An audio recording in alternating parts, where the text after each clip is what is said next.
বাঙালিরা ফাল্গুন পূর্ণিমায় পালন করেন দোল উৎসব। আর এই বছর দোল পূর্ণিমার শুভ তিথিতে হতে চলেছে বছরের প্রথম চন্দ্রগ্রহণ। তাই গ্রহণের মধ্যে হোলির রং গায়ে লাগানো যাবে কি, তা আমরা জানবো আজকের ভিডিওতে। তার সাথে জেনে নেব 2024 সালে 1430 বঙ্গাব্দে দোল পূর্ণিমা কবে পড়েছে, পূর্ণিমা তিথি কতক্ষণ থাকছে, হোলিকা দহন বা ন্যাড়া পোড়া কবে কোন সময়, এদিন কোন রং দিয়ে দোল খেললে হবে আর্থিক উন্নতি, শিক্ষায় উন্নতি ও কেরিয়ারে উন্নতি। চলুন সমস্তটাই আজকের ভিডিওতে জেনে নেব। তার আগে শ্রী হরি বিষ্ণুর অশেষ কৃপা পেতে কমেন্ট বক্সে লিখুন হরে কৃষ্ণ।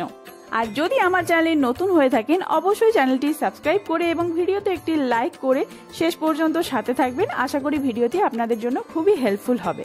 পূর্ণিমা তিথি শুরু হবে 24শে মার্চ 2024, বাংলার 10ই চৈত্র 1430 বঙ্গাব্দে রবিবার সকাল 9:43 পর থেকে।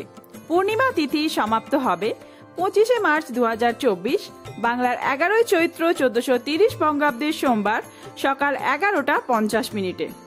পূর্ণিমার নিশি পালন 24শে মার্চ 2024, 10ই চৈত্র 1430 বঙ্গাব্দে রবিবার।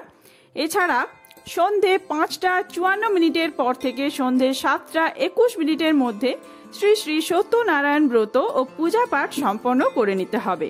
এই দিনই সন্ধ্যার পর চাঁচর ও হোলিকা দহন উৎসব পালিত হবে। আগের দিন সকাল 9টায় পূর্ণিমা পড়লেও যেহেতু উদয় তিথি অনুসারে পূর্ণিমার পালনই হয়, তাই 25শে মার্চ সোমবার উদয় তিথি অনুসারে ওই দিনই পূর্ণিমার পালনই রয়েছে দোল পূর্ণিমা। আপনারা যদি পূর্ণিমার পুজো করে থাকেন, সত্যনারায়ণ পুজো হোক, রাধাকৃষ্ণের পুজো হোক, সেই সমস্ত পুজোই সোমবার দিন হবে। বৈদিক পঞ্জিকা অনুসারে আগামী 25শে মার্চ ফাল্গুন মাসের শুক্লপক্ষের পূর্ণিমা তিথিতে চাঁদে গ্রহণ লাগবে। কন্যা রাশিতে এই গ্রহণ হতে চলেছে। গ্রহণ শুরু হবে 25শে মার্চ সকাল 10:23 এবং গ্রহণ ছেড়ে যাবে বেলা 3:02। চাঁদে যে সময় গ্রহণ হবে আমাদের দেশে সেই সময় দিনের বেলা, তাই ভারত থেকে গ্রহণ দেখা যাবে না। গ্রহণ যেহেতু দেখা যাবে না, তাই গ্রহণের সূতক কালও এখানে কার্যকরী হবে না। আমেরিকা, জাপান, রাশিয়ার কিছু অংশ, Ireland, England, Spain, Portugal, Italy, Germany, France, Holland, Belgium, দক্ষিণ নরওয়ে ও সুইজারল্যান্ড থেকে গ্রহণ দেখা যাবে। রঙের উৎসবে কম বেশি সামিল হন সকলেই। আর এই বিশেষ দিন উপলক্ষে বিভিন্ন জায়গায় পুজো হয়। দোল পূর্ণিমা হিন্দু ধর্মের জন্য খুব শুভ বলে মনে করা হয়। এদিন রাধা কৃষ্ণের পুজো করা হয় বহু জায়গায়, সাথে সত্যনারায়ণ পুজো করা হয়ে থাকে ঘরে ঘরে। তবে জানেন কি, এই দিন কোন কাজগুলি করা সব থেকে শুভ আর কোন কাজগুলি একেবারেই করবেন না? দোল পূর্ণিমায় এই কাজগুলি অবশ্যই করুন। এই দিন খুব ভোরে ঘুম থেকে উঠতে হবে এবং স্নান করতে হবে। স্নানের জলে সামান্য গঙ্গা জল মিশিয়ে নিতে হবে। সম্ভব হলে গঙ্গায় গিয়ে স্নান করুন। এর ফলে খুবই শুভ প্রভাব লাভ করা যায়।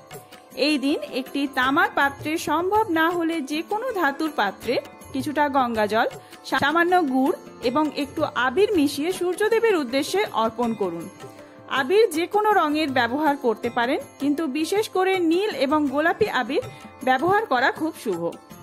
এছাড়াও এদিন রাতের বেলা একটা গোটা নারকেল লাল কাপড়ে মুড়ে তাতে আটা এবং সিঁদুর লাগিয়ে চন্দ্রদেবকে নিবেদন করুন। দোল পূর্ণিমার দিন শুভ ফল লাভ করতে এদিন বাড়িতে সত্যনারায়ণ পুজো, রাধাকৃষ্ণের পূজা এগুলি করুন। সিন্নি দিতে পারেন সত্যনারায়ণের। এছাড়াও এই দিন বাড়িতে কিছু জিনিস কিনে আনা খুব শুভ। বাড়িতে শ্রীকৃষ্ণের সব প্রিয় জিনিস কিনে আনতে হবে, এতে শ্রীকৃষ্ণ অত্যন্ত প্রসন্ন হন।